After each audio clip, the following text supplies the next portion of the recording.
अस्सलाम वालेकुम। आज जो रेसिपी मैं आपसे शेयर करने जा रही हूँ बहुत ही नए तरीके के करेले कीमा की रेसिपी है। ये बनाने में एक नई रेसिपी है जो कि आपको खाने में बहुत ही मज़ा आएगा इससे। और इसलिए मैंने 1 सेंटीमीटर के करेले कट कर लेने हैं और अंदाज़े से गोल गोल शेप में जो है ना इन करेलों की वो कट कर लूँगी। ये बहुत ही यूनिक रेसिपी है और आप यकीन माने कि करेले बहुत ही मज़े के बनेंगे। और जो लोग खाना बिल्कुल भी करेले पसंद नहीं करते हैं वो करेले खाना पसंद करना शुरू हो जाएंगे। और यहाँ आप देख सकते हैं कि मैंने गोल गोल शेप में इसी तरह से जो है वो बिल्कुल करेले कट कर लेने हैं सारे। और करेले कट करने के बाद मैं इसमें से इसके अंदर के जो बीज हैं वो हाथों की मदद से इसी तरह से निकाल लूँगी और अंदर से जो करेले हैं वो बिल्कुल ओपन कर लूँगी। और मोटे करेले जो हैं वो इस रेसिपी के लिए ज़रूरी हैं क्योंकि ये बहुत ही डिफरेंट रेसिपी है। और करेले कुक होने में जब टाइम लेते हैं तो फिर मोटे करेले ही उसके लिए चाहिए। और आप देख सकते हैं मैंने सब करेलों के अंदर से सारे बीज जो हैं वो निकाल लिए हैं और सब करेलों को अच्छी तरह से साफ़ कर लिया है। और आपने भी बिल्कुल इसी तरह से गोलाई में करेले कट करने हैं और कट करने के बाद इनके बीज अच्छी तरह से निकाल लेने हैं और इनको अच्छी तरह से अंदर तक साफ़ कर लेना है।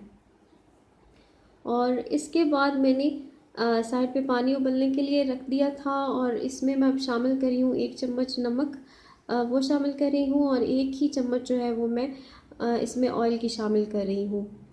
और ऑयल शामिल करने के बाद ये जो तमाम करेले हैं इसके बाद मुँह में इसमें एक एक करके जो है वो सारे मैं शामिल कर दूँगी।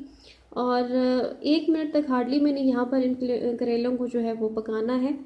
और 1 मिनट पकाने के बाद जो है मैं इन करेलों को जो है वो निकाल लूँगी और इनका पानी जो है वो अच्छी तरह से जो है ना मुँह में खुश्क कर लूँगी।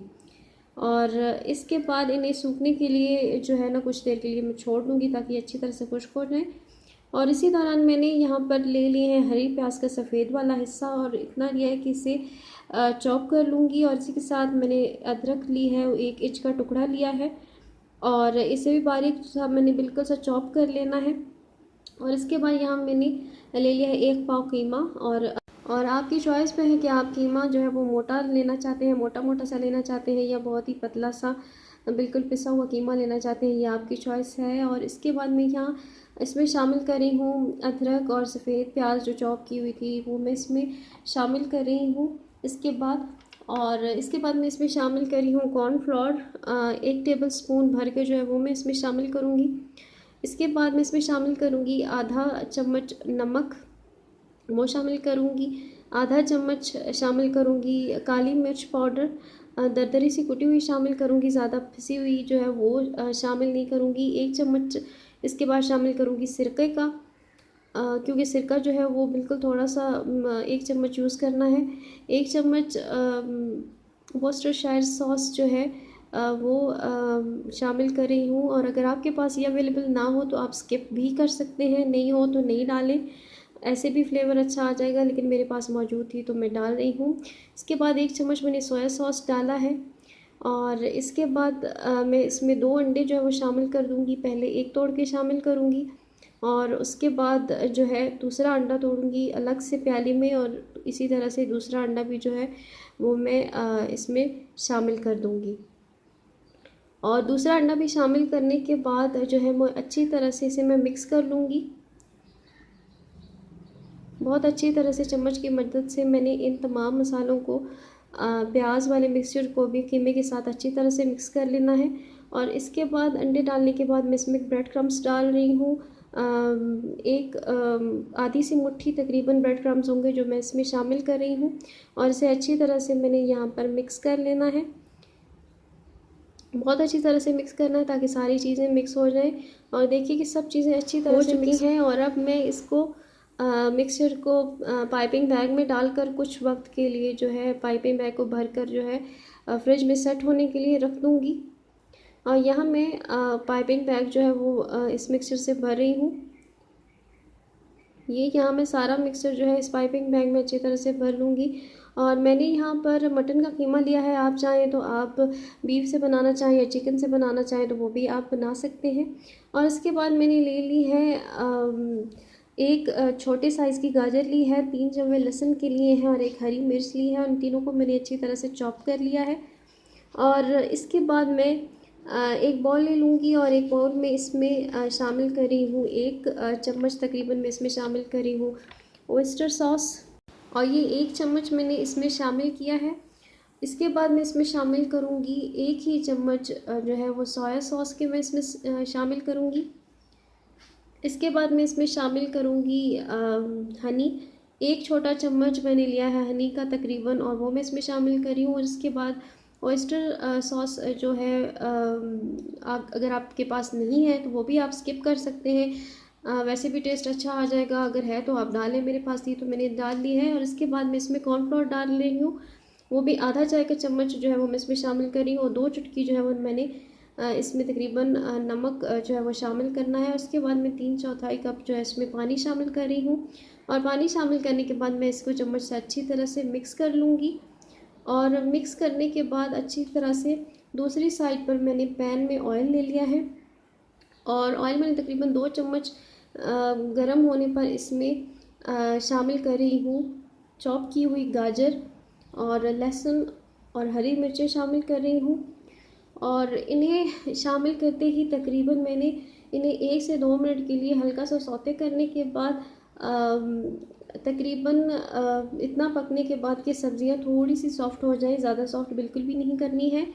और जब सब्ज़ियाँ थोड़ी सी 1 से 2 मिनट में हल्की सी सॉफ़्ट हो जाए तो जो मैंने सॉसेस का पानी बनाया था वो मैं इसके बाद इसमें जो है वो चम्मच चलाते हुए शामिल करती जाऊँगी। और हार्डली तकरीबन ये 2 से 3 मिनट में सॉस जो है वो गाढ़ी होकर रेडी हो जाएगी। और इसे थोड़ा सा ही पकाने के बाद, क्योंकि सब्ज़ियाँ हमने ज़्यादा सॉफ़्ट नहीं करनी इसलिए थोड़ी सी सॉस ही कुक होने के बाद अच्छी तरह से गाढ़ी हो जाएगी। इसके बाद मैंने पैन में ऑयल ले लिया है और इसमें एक एक करके जो है ना वो मैं करेले रखती जाऊंगी। और करेले डालने के लिए जो पाइपिंग बैग में जो मैंने कीमे का मिक्सचर भर के रखा था, इसके बाद वो मैं इसमें भरती जाऊंगी। और इसी तरह से करके मैंने एक एक जो करेला जो है वो इस पाइपिंग बैग की मदद से जो है वो मैंने सारे करेले फिल कर लेने हैं इस मिक्सचर से। और यहाँ आप देख सकते हैं कि सारे करेले जो हैं वो अच्छी तरह से फिल हो चुके हैं और कुक होना भी शुरू हो गए हैं। और यहाँ मैं करेले डालने के बाद करेलों को चम्मच से हल्के हाथ से जो है वो दबा रही हूँ ताकि करेले और मसाला जो है वो अंदर तक कुक हो जाए। और यकीन माने कि जो लोग करेले नहीं खाते ना वो भी इस रेसिपी के बाद करेले खाना और करेले पसंद करना शुरू हो जाएंगे। और आप इसको जो है बिल्कुल लो फ्लेम पर कुक कीजिएगा, क्योंकि करेले जो है वो भी कच्चे हैं और कीमा भी कच्चा है और उन्हें भी कुक होने के लिए टाइम चाहिए, इसलिए आपने बहुत हल्की आंच पर जो है वो इसको कुक करना है। ये बहुत करेले फ़ायदेमंद होते हैं और सेहत के लिए भी बहुत मुफीद होते हैं। और यहाँ तकरीबन 2 से 3 मिनट के बाद मैं इनकी साइड्स जो है वो चेंज करी हूँ। एक साइड से फ्राई हो चुके हैं और मैं तभी जो है इनकी साइड्स जो है वो चेंज कर रही हूँ। और दोनों साइड से तकरीबन 2 से 3 मिनट के लिए हमने कुक करना है और हल्की आंच पर कुक करना है ताकि करेले और कीमा जो है वो अच्छी तरह से पक जाए। और इनका तकरीबन ज़्यादा से ज़्यादा टाइम 3 मिनट ही है दोनों साइड से पकने का। और इसके बाद जो है मैं इसका जो फाइनल स्टेप है वो करूँगी। और जो मैंने सॉस बना के रखी थी वो मैं इसी सिजलिंग पॉइंट पर जो है मैं इसमें सॉस शामिल करूँगी।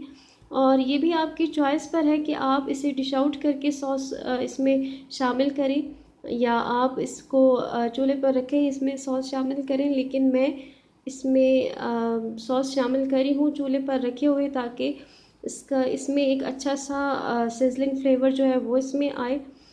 इसलिए मैं यहाँ पर इसमें जो मैंने सॉस तैयार की हुई थी वो इसमें मैं अब डाल रही हूँ ताकि उसका फ्लेवर जो है वो करेलों में अच्छी तरह से आ जाए और जो करेले कुक हो रहे हैं उनका फ्लेवर जो है वो भी सॉस में अच्छी तरह से शामिल हो जाए। और देखिए ये करेले कितने मज़े के लग रहे हैं और यकीन मानिए खाने में भी बहुत ही अच्छे लगेंगे। और इसके बाद यहाँ मैं हरी प्याज से इसकी गार्निश कर रही हूँ। आप इसे ज़रूर ट्राई कीजिएगा और मुझे फ़ीडबैक दीजिएगा। मेरी वीडियो अच्छी लगी हो तो इसे लाइक करें और चैनल को लाजमी सब्सक्राइब कीजिएगा। अल्लाह हाफ़िज़।